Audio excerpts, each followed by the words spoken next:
خیر میرے گھر میں، میری فیملی میں تو میں اور میرے والد ہوتے ہیں، لیکن اس کے باوجود یہ حال ہے کہ ایک بجٹ جو ہے وہ بالکل آؤٹ ہو چکا ہے، جو منتھلی بجٹ تھا بالکل آؤٹ ہو چکا ہے۔ نہیں سمجھ آ رہا کیا کھائیں، کیا چھوڑیں، کیا رکھیں، کیا پہنیں، کیا اوڑھیں۔ اس قدر مہنگائی ہے،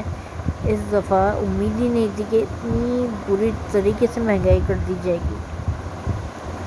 تو ہم تو صرف 2 لوگ ہیں، تو ہمارا یہ حال ہے۔ جن گھروں میں 4 سے زیادہ، 2 سے زیادہ لوگ ہیں، کسی کے گھر میں 5 ہیں، کسی کے گھر میں 8 ہیں، کسی کے گھر میں 6 ہیں،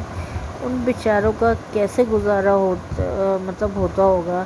میں نہیں کہنا چاہ رہی، جو حالات ہیں وہ لوگ بیچارے ضرورت مند سامنے آئے،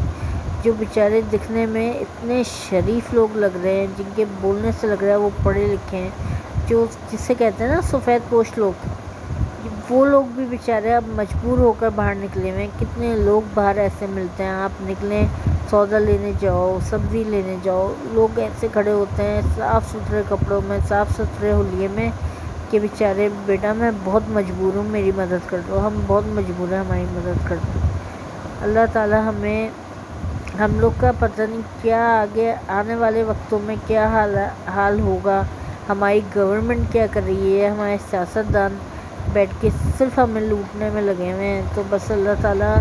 ان کے حالوں پہ بھی رحم کر دے جو حرام کھانے پہ لگے ہوئے ہیں، اور ان کے حالوں پہ بھی رحم کریں جو اپنے محنت کی کمائی، اپنی جو ہے زندگی بھر کی جمع پونجی جو ہے نا، اب ان کو ختم ہو چکے ہیں لوگ بالکل، اور زندگی بھر کس طرح انہوں نے زندگیاں گزاری ہم لوگوں نے، اور کس طرح اب ہمیں لوگوں نے کو مجبور کر دیا گیا ہے کہ وہ زندگی گزاریں۔ بہت افسوس ہو رہا ہوتا ہے لوگوں کی حالت دیکھ کے، بیچارے لوگ بہت زیادہ پریشان ہیں۔ اس دفعہ قربانی جب ہم نے کی تو یہ حال تھا کہ اتنے اچھے اچھے گھروں سے پہننے اوڑھنے سے لگ رہا تھا کہ انتہائی پڑھے لکھے لوگ جو ہیں وہ تک گوشت لینے کے لیے کھڑے ہوئے تھے، قربانی نہیں ہوئی لوگوں کے گھروں میں۔ مہنگائی نے کمر توڑ دی ہے، لوگ کہاں اتنے ایسے ہماری بلڈنگ میں ہی ماشاءاللہ لوگ کرنے والے قربانیاں، اتنے جانور آتے تھے، اتنے جانور کے کمپاؤنڈ میں جگہ نہیں ہوتی تھی جانور باندھنے کی، آپس میں لوگ جگہ ڈھونڈ رہے ہوتے تھے کہ کہیں ہمارے جانور کو بھی جگہ مل جائے، اس کو بھی ہم باندھ دیں تو اس کو بٹھا دیں مٹی میں، کیونکہ ہمارے کمپاؤنڈ میں ایک جگہ بنائی ہوئی ہے جانوروں کے لیے جہاں پہ مٹی ڈال کے جانوروں کو وہاں پہ رکھا جاتا ہے۔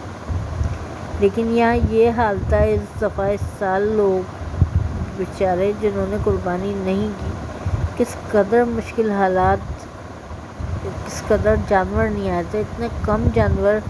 لوگوں نے قربانی نہیں کی ہے اپنے گھروں میں، کتنا افسوس کی بات ہے۔ اور کس طرح، اور قربانی والے دن ایسا لگ رہا تھا پتہ نہیں کہاں سے عوام آ گئی، اتنی عوام، وہ تھیلے لے کے بیچارے شاپ پہ کھڑے ہوئے، اور دور کھڑے ہوئے فاصلے پہ، ان کو دیکھ کے اتنا افسوس ہوتا تھا، اور مانگ نہیں رہے، منہ سے نہیں کہہ رہے ہیں، اور دور جا کے کھڑے ہوئے ہیں، تو خود آپ سمجھ جائیں کہ وہ کیوں کھڑا ہوا ہے بندہ شاپر لے کے۔ تو ہم لوگ خود جا کے دے رہے تھے کہ ہاں بھئی یہ ضرورت مند کھڑا ہوا ہے، اس کو چپ چاپ جا کے اس کی تھیلی میں ڈال دو۔ یہ حالات تھے، ہر بندہ مانگنے کے لیے بیچارہ مجبور ہوا ہے۔ پتہ نہیں ہمارا آگے کیا بنے گا آگے آنے والے دنوں میں، ابھی تو بہت کم ہے، اگر یہی گورنمنٹ رہی اور یہی حال رہا ہمارے حکمرانوں کا تو پتہ نہیں ہم لوگوں کا کیا حالت ہوگی، کیا حالات ہوں گے۔ اللہ تعالیٰ ہم پر کرم کر دے، بس اللہ تعالیٰ نے ہم پر بہت کرم کیا ہے،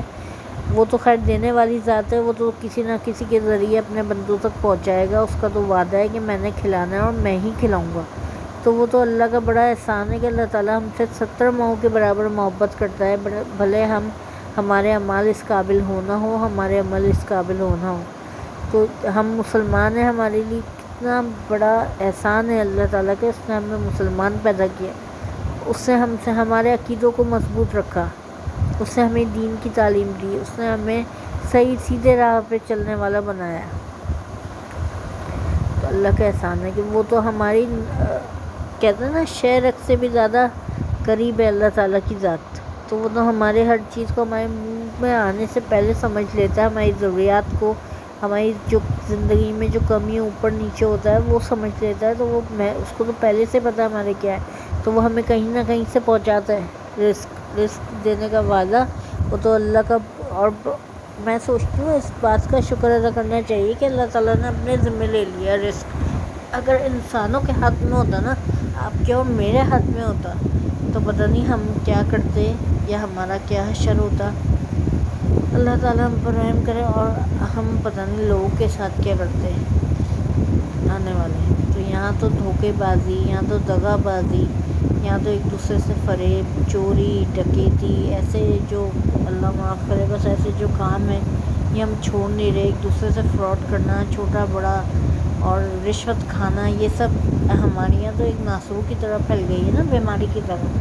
پھر ہم کہتے ہیں ہمارے ایسے حالات کیوں؟ تو بھئی اللہ تعالیٰ سزا تو یہیں دے گا نا، اسی دنیا میں معاملات ختم کرے گا پہلے،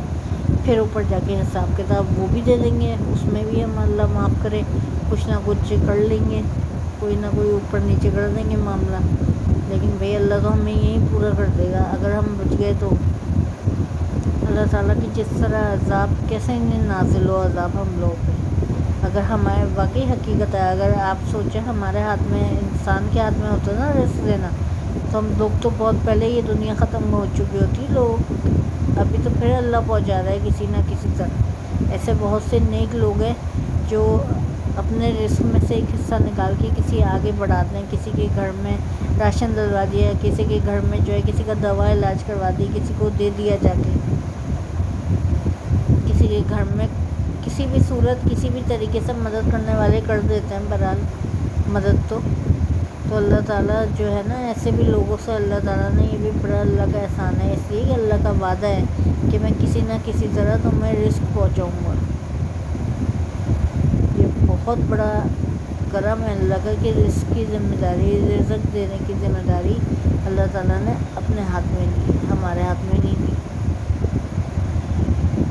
اس وقت جو وقت ہے نا، اس وقت زیادہ سے زیادہ توبہ کرنے کا، استغفار پڑھنے کا وقت ہے۔ اللہ تعالیٰ ہمارے حالوں پہ رحم کرے سب پر۔ یہاں پہ میں چولہا صاف کر رہی تھی، کچن کی صفائی میں میں نے ہاتھ کیا شروع کر دی، کیونکہ مجھے اب کچن میں آنا تھا، مجھے روٹی پکانی تھی، آٹا گوندنا تھا، تو میں کچن میں آ گئی تھی۔ میں صفائی کر رہی تھی کچن کی، پوری میں نے صفائی کی، پھر اس کے بعد میں نے آٹا گوندا، برتن دھوئے۔ تو آج کی روٹین بہت دنوں بعد ولاگنگ کی تھی، تو امید کرتی ہوں کہ آپ لوگوں کو پسند آئے گی، آپ لوگ لائک کریں گے، شیئر کریں گے، سبسکرائب کریں گے۔ میرے چینل کو لائک شیئر سبسکرائب کرنا نہیں بھولیے گا، اور بیل آئیکن کا بٹن دبانا بھی نہیں بھولیے گا۔ آپ لوگ سے ہمیشہ ایک ہی ریکویسٹ ہوتی ہے کہ آپ لوگ لائک کریں، شیئر کریں، سبسکرائب کریں۔ اور جو میں نے ابھی تک ویڈیوز ڈالی ہیں، امید کرتی ہوں آپ لوگوں کو پسند آئی ہوگی۔ تو اچھا جی، میں ولاگنگ کیوں نہیں کر رہی تھی؟ میں ولاگنگ اس لیے نہیں کر رہی تھی کہ میری صحت میرا ساتھ نہیں دے رہی تھی، کیونکہ ڈائبٹک ہوں، اس وجہ سے میری طبیعت کچھ خراب چل رہی تھی، طبیعت میں سستی تھی، اور تھوڑا سا یہ کہ مصروفیت کی بنا پر میں نہیں کر پا رہی تھی۔ تو یہ بھی گئے تھے، نعمان گئے تھے عمرہ کرنے اپنے بھائی کے ساتھ، آپ لوگوں نے دیکھے ہوں گے پچھلے ولاگس میں۔ تو پھر مجھے تھا کہ جب میں گئی تھی تو میں ولاگنگ نہیں اس وقت کر رہی تھی، تو میں آپ کو اپنی ایک جرنی نہیں دکھا پا رہی تھی، ایک ٹریولنگ نہیں دکھا پائی تھی میں نے، کہ میرا وقت وہاں کیسے گزرا، اور میں نے فرسٹ ٹائم جب عمرہ کرنے گئی تو میرے احساسات کیا تھے، میری اس وقت مطلب میرا حال کیا تھا، تو میں آپ سے شیئر نہیں کر پائی۔ تو مجھے شوق تو ہو رہا تھا، لیکن ابھی فی الحال میں نہیں جا پائی، نہیں جا سکتی۔ تو میں نے نعمان سے کہا تھا کہ نعمان آپ جا رہے ہیں تو آپ وہاں سے مجھے جو ہے ولاگنگ کر کے بھیجیے گا، ولاگ بنا کے، تو میں یہاں سے جو ہے ڈب کر کے سب کر کے ولاگ آپ کو دکھاؤں گی انشاءاللہ، ایڈیٹنگ کر کے، سوری ڈبنگ نہیں، ایڈیٹنگ کر کے ضرور دکھاؤں گی۔ تو امید کرتی ہوں آپ لوگوں کو پسند آئے ہوں گے، اور یہ ہے کہ جب جاؤں گی انشاءاللہ تو پھر میں بھی آپ کو بنا کے دکھاؤں گی۔ تو وہ ولاگ میں ڈالنے کے چکر میں جو ہے وہ اس طرح ہو رہا تھا کہ پھر میں نے ایک لمبے ٹائم تک میں نے ولاگنگ نہیں کی، کیونکہ وہ روزانہ ولاگ بنا کے بھیجتے تھے، میں ڈال دیا کرتی تھی، تو پھر اس میں مجھے سستی ہو گئی، کچھ میری طبیعت ساتھ نہیں دے رہی تھی، کچھ ابو کی طبیعت صحیح نہیں تھی۔ میرے والد کے لیے بہت دعا کیجیے گا، اللہ ان کو صحت و تندرستی کے ساتھ رکھے، اللہ نہ انہیں، نہ ہمیں، نہ کسی اور کو کسی کا محتاج کرے، اسی طرح چلتا پھرتا رکھے، کیونکہ میرے والد جو ہے 2 سے 3 دفعہ جو ہے وہ سلپ ہوئے ہیں، گرے ہیں، ابھی بھی حال ہی میں جو ہے کچھ دن پہلے پھر گر گئے تھے، لیکن اللہ تعالیٰ کا بہت بہت بڑا احسان ہے کہ اللہ تعالیٰ انہیں صحت دے، تندرستی دے، انہیں چلتا ہوا رکھے، ہمیشہ ہمارے سروں پہ سب سے زیادہ ان کا سایہ سلامت رکھے۔ تو میں امید کرتی ہوں آج کا ولاگ آپ لوگوں کو یقیناً پسند آیا ہوگا۔ اور یہاں جو ہے میں برتن دھو رہی ہوں۔ اچھا، میری ریکویسٹ ہے آپ لوگوں سے کہ آپ لوگ جو ہے چینل کو سبسکرائب نہ کریں، بلکہ سبسکرائب کریں، لائک کریں، شیئر کریں، اور کامنٹس میں ضرور بتائیے گا کہ آپ کو میرا ولاگ کیسا لگا، اور آگے کے لیے کوئی جو ہے آپ لوگوں کو ہدایت دینی ہو، یا آپ کو کوئی کمی بیشی لگی ہو، یا کوئی بات بری لگی ہو، تو اس کے لیے میں پیش کی معذرت کرتی ہوں۔ اور یہ ہے کہ آپ لوگ کمی بیشی کا بتائیے گا، اس کو میں کس طرح سے اور اچھا کر سکتی ہوں، مجھے یہ بھی بتائیے گا، کوئی سجیشن دیے گا۔ تو یہاں میں اپنے برتن دھو رہی ہوں، سمیٹ رہی ہوں کچن، اور ہاں میں سمیٹ رہی ہوں، برتن دھو رہی ہوں، پتیلا خالی کر رہی تھی، کیونکہ کل میری سسٹرس آئی تھیں اور میں نے بنائی تھی بریانی، تو ماشاءاللہ سب کو جو کہ بہت پسند آئی تھی۔ تو آج میں اپنا پورا کچن سمیٹ رہی، صفائی کر رہی تھی۔ تو آپ لوگ کو کیسا لگے میرے ولاگ، پسند آ رہے ہیں یا نہیں آ رہے ہیں، لائک شیئر سبسکرائب ضرور کر دیے گا۔ بار بار آپ لوگ سے ایک ہی ریکویسٹ ہوتی ہے کہ میرے جو ہے لائک کریں، شیئر کریں، سبسکرائب کریں، اور ہاں بیل آئیکن کا بٹن دبانا نہ بھولیں۔ اور جاتے جاتے جو ہے میں آپ لوگ کے لیے دعائیں کرتی ہوں کہ اللہ پاک آپ کے رزق میں بھی برکت دے، آپ کی تمام پریشانیوں کو دور کرے، اور ہم سب کو نیک راہ پہ چلنے کی توفیق عطا فرمائے، آمین ثم آمین۔ اور سب سے آخر میں جو بلاگر ہیں ماس صفدر، ان کے ماشاءاللہ بیبی کی ان کو بہت بہت بہت ساری مبارکباد، کیونکہ ان کے ولاگ تو میں بہت شوق سے دیکھ رہی ہوں، ان کی پوری فیملی کی میں بہت بڑی فین ہوں۔ تو ماشاءاللہ ان کی فیملی بہت اچھی ہے، شاہ صفدر، ماس صفدر، ان کی والدہ فریہ، تو سب کو بہت بہت مبارک ہو، کیونکہ یہ موقع اتنا بڑی خوشی کا ہے، ان کے گھر میں خوشی آئی ہے۔ اللہ تعالیٰ سب کو صاحب اولاد کرے، بچے کو زندگی دے، صحت دے، بچے کا نصیب اچھا کرے، آمین۔ تو خیر اپنا بہت خیال رکھیے گا، دعاؤں میں بہت یاد رکھیے گا، لائک کریں، شیئر کریں، سبسکرائب کریں۔ یہاں میں بنانے لگ گئی ہوں اپنی روٹی، چلیں جی پھر میں روٹی بناتی ہوں، پھر انشاءاللہ آپ سے پھر ملیں گے، دعا میں یاد رکھیے گا، اللہ حافظ۔